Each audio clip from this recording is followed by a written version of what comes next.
para falar sobre um tema que não é simples. Então, nesses 20 minutos, eu tentarei deixar os mecanismos de resistência à polimixina de uma forma mais leve. Então, associado a isso, a gente também vai falar um pouco sobre a epidemiologia desses mecanismos de resistência. Então, inicialmente, gostaria de falar que não há nenhum conflito de interesse entre o que vai ser apresentado aqui e o palestrante. Pois bem, as polimixinas elas são consideradas medicamentos de drogas antigas. Isso porque elas foram descobertas em 1947, sendo sintetizadas por um bacillus, o Bacillus polymixa, que depois de uma mudança taxonômica passou a ser chamado de Paenobacillus polymixa. Então foram descobertos 5 tipos de polimixina, as polimixinas de A a E. Entretanto, apenas 2 dessas polimixinas foram disponibilizadas para uso clínico, a polimixina B e a polimixina E, também denominada de colistina. Então, essas 2 drogas elas são muito parecidas. A única diferença seria na posição 6, onde na polimixina nós temos a adição de uma deleucina, na polimixina B você tem uma fenilalanina, enquanto na polimixina E, que é a colistina, você tem uma deleucina.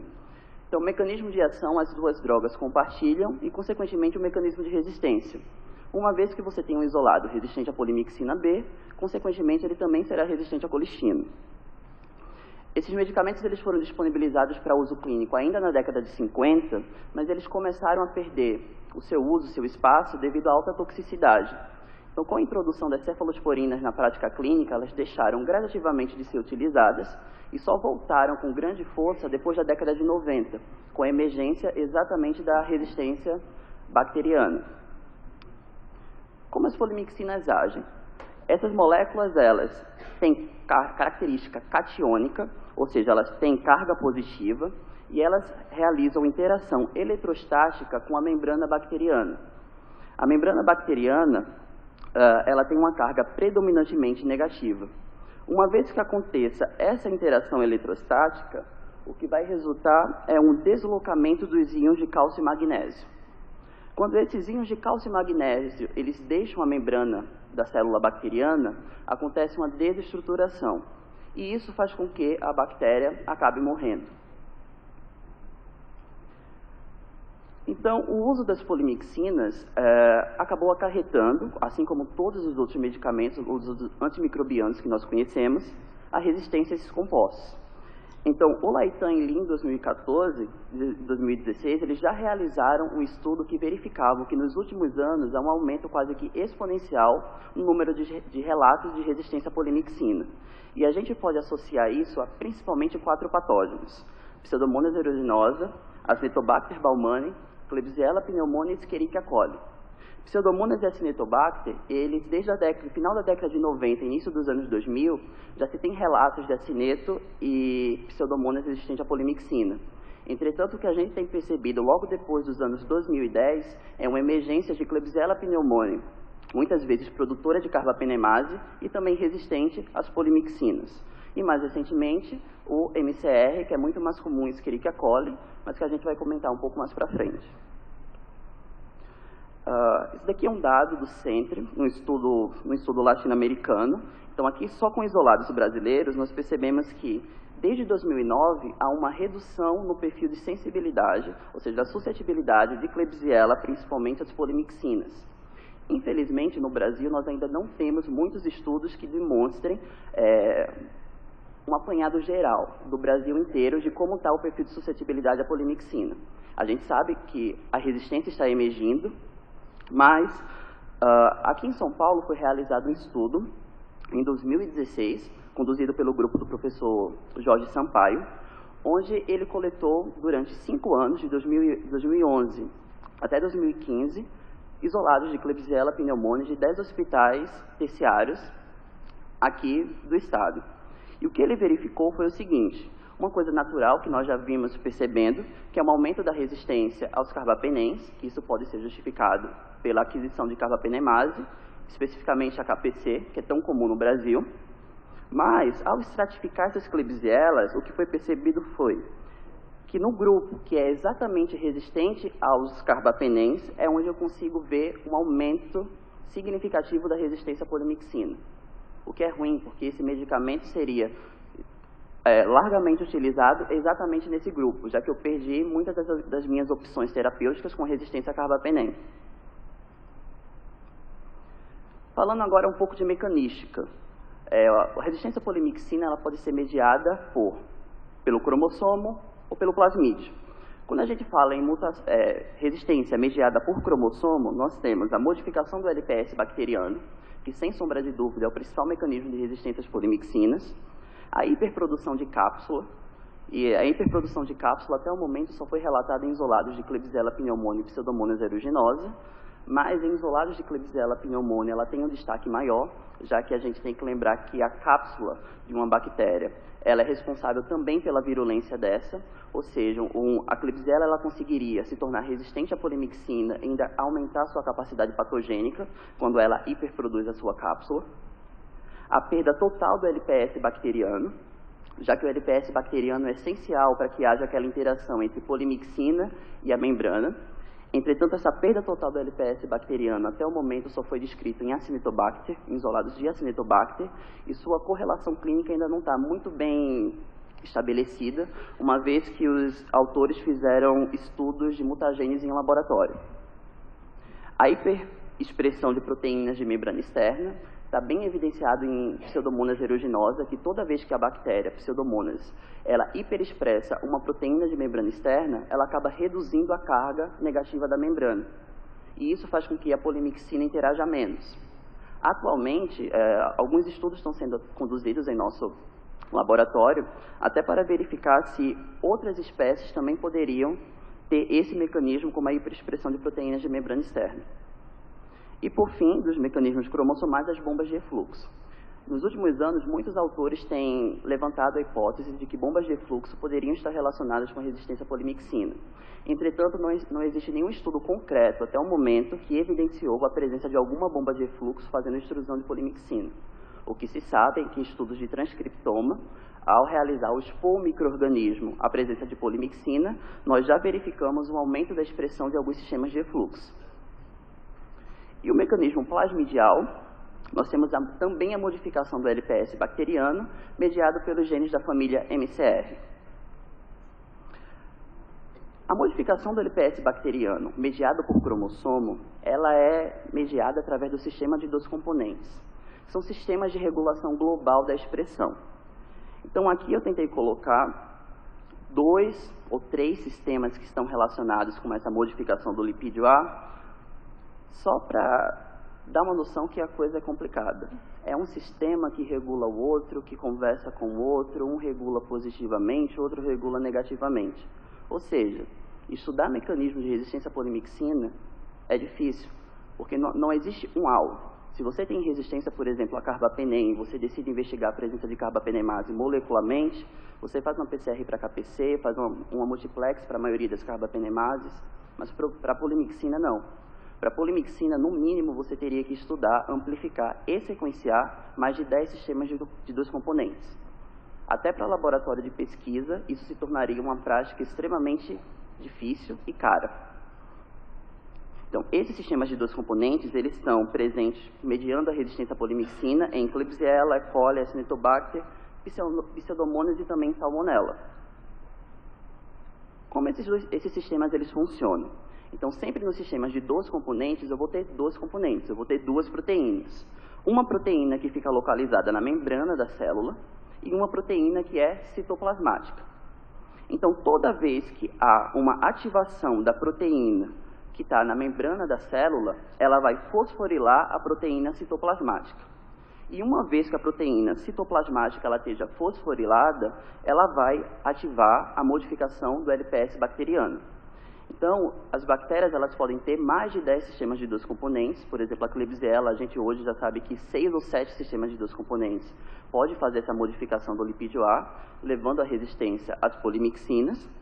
E tudo isso pode ativar esses operões que estão desse lado de cá. Com destaque para esse operon ARN, que ele é responsável pela adição de uma molécula chamada de 4-aminoarabinose. A 4-aminoarabinose ela consegue diminuir significativamente a carga negativa da membrana. A Klebsiella, por exemplo, é uma bactéria que adiciona 4-aminoarabinose no seu lipídio A, diminuindo a carga negativa da membrana. Normalmente, isolados de Klebsiella pneumoniae têm MIC muito superior à polimixina quando você compara, por exemplo, com a Acinetobacter. Por quê? Porque o Acinetobacter, a única via que ele tem de modificação do lipídio A é a via de adição da fosfetanolamina, que é uma via que a gente vai compartilhar com o MCR, que vai falar um pouco mais para frente. Então, além dessa emergência de isolados de Klebsiella pneumoniae resistente à polimixina, a gente ainda tem a segunda problemática, as altas MICs observadas nesses isolados. Um segundo mecanismo que a gente vai falar também está relacionado com a modificação do LPS bacteriano. Entretanto, o MGRB é uma proteína, uma pequena proteína, e ela serve, na realidade, para proteger a célula dessas modificações. Então, o MGRB, a gente fala que ele é um regulador negativo, ou seja, o MGRB ele está representado aqui, e ele, quando ele está funcionando numa bactéria, ele não vai deixar com que FOP ou FOQ façam a modificação do LPS bacteriano. Ou seja, quando a bactéria ela tem a presença de MGRB funcional, ou seja, ele está funcionando, a tendência dela é ser sensível. Então, para o micro-organismo, seria interessante ter o MGRB funcional, se ele quisesse manter a sensibilidade, e se ele quisesse manter a resistência, a inativação do MGRB.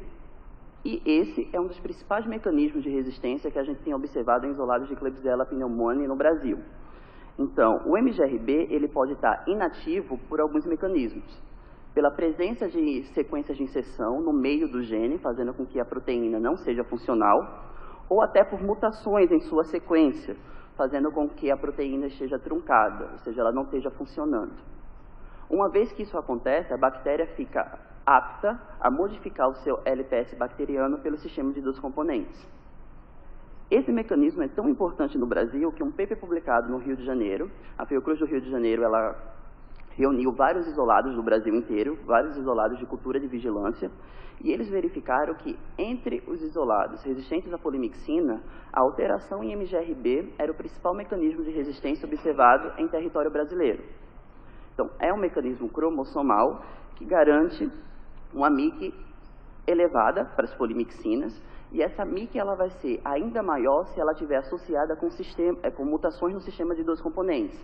Então aqui ó, você pode observar que tem isolados que tinha mutação no MGRB e também estava associado com mutação no sistema de 2 componentes. Então essa associação de 2 mecanismos de resistência no mesmo isolado bacteriano fez a MIC, por exemplo, a polimixina aumentar para cima de mais do que 128 microgramas por ml. Falando agora sobre um outro mecanismo, que também é responsável pela modificação do lipídio A, que é o MCR. O MCR ele foi descoberto ainda em 2016 e ele veio mudar o que a gente conhece sobre resistência à polimixina. Porque antes de 2016 a gente afirmava que a resistência à polimixina era sempre mediada por cromossomo. A gente falava que era um evento adaptativo, que a bactéria ela se adaptava à presença de polimixina, fazia com que o seu sistema de 2 componentes atuasse e ocasionasse a resistência a esses compostos. Então, o MCR é um gene que ele está localizado num plasmídio, que ele também é responsável por fazer a modificação do lipídio A. Qual é a diferença desse mecanismo? O plasmídio, ele já tem tudo necessário para ele expressar. Ele não precisa de nenhum sistema de 2 componentes agindo, ele não precisa de nenhuma resposta da bactéria. A partir do momento que o plasmídio chegou na célula, ele já vai fazer isso naturalmente. Então, a possibilidade de você adquirir a resistência à polimixina foi o que mais chamou a atenção nesse mecanismo. Então, o MCR, ele também faz uma acetilação do lipídio A, adicionando uma molécula de fosfetanolamina, e essa molécula aqui de fosfetanolamina, ela também vai diminuir a carga negativa da membrana. Eu falei anteriormente que a adição de fosfetanolamina e 4-aminoarabinose são os 2 principais mecanismos para você modificar o lipídio A. Mas a fosfetanolamina, ela interfere nessa MIC mais leve. Você tem isolados que adicionam fosfetanolamina com MIC de 4, de 8 ou até de 2. É muito comum em serviço clínico de microbiologia você encontrar isolados produtores de MCR1 com MICs ainda muito baixos a polimixina. Então, aqui é no estudo original, que eles já demonstravam que a MIC, para isolados que carreavam MCR, não era tão alta. Então, você vê isolados com 4, com 8 de MIC. Então, o que chamou a atenção foi o rápido avanço. Esse avanço que, na realidade, a gente não sabe se é avanço. Porque em menos de um ano, vocês conseguem ver por esse mapa que o MCR, ele praticamente ganhou o mundo inteiro. E a pergunta foi, sempre foi, será que esse determinante de resistência ele se dissemina tão rápido? Ou será que ele sempre existiu e a gente nunca verificou? Então, o estudo mostrou que eles pegaram vários isolados, até provenientes da década de 80, e eles verificaram que nesses isolados eles já detectavam a presença do MCR. Então, possivelmente, é um determinante de resistência que sempre existiu. Ele só não era investigado. E com o alto uso da polimixina ou colistina, ele ficou em evidência. Então, aqui, atualmente, nós temos 5 classes de MCR, MCR 1, 2, 3, 4 e 5, e dentro dessas classes nós temos vários alelos desses genes. Então, o MCR1 ele foi descrito na China, o MCR2 já foi descrito na Bélgica, o MCR3 também na China por Li e colaboradores em 2017, o MCR4 até o momento parece estar restrito a alguns países europeus, e o MCR5 só descrito até o momento na Alemanha. Dos 5 MCRs descritos até então, o MCR1 é o mais distribuído. Então, você já consegue observar o gene MCR1 em mais de 30 países nos 5 continentes. Aqui na América do Sul, o primeiro relato foi na Argentina, em 2016.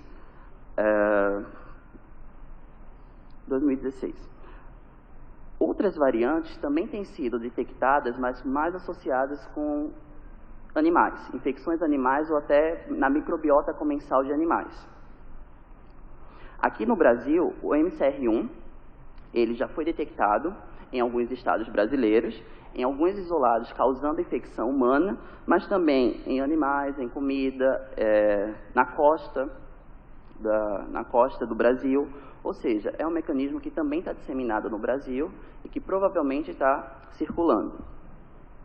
Então, as considerações finais. O que é que a gente pode resumir disso tudo?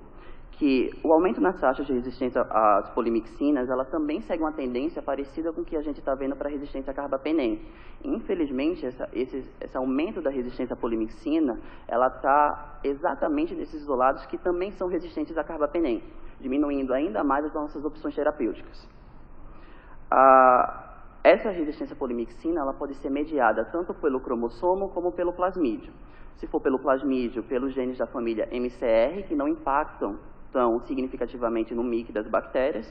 Se for por cromossomo, pode ser por mutações nos sistemas de 2 componentes ou até pela disrupção do MGRB. As modificações cromossomais, elas são mediadas, como eu falei, por esse sistema de 2 componentes, enquanto as plasmidiais por esse gene da família MCR, e no Brasil, até o momento, apenas o gene MCR1 foi descrito. Então, apesar dos diversos mecanismos abordados, a disrupção, ou seja, a inativação do gene MGRB é o principal mecanismo de resistência detectado no Brasil. Okay. Muito obrigado.